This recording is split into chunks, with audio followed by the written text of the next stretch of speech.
Hi guys, hinog ng mga kasoy. Ayan, ang dami.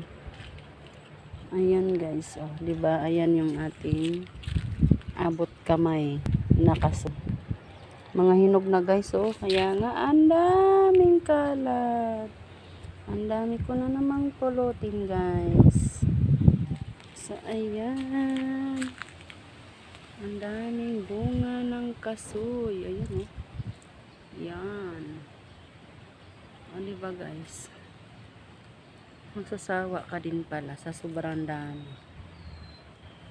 Nalala sa kabila. Sa kabilang side. O diba? Ang dami. Wait lang. Yan. Ayan o. O diba?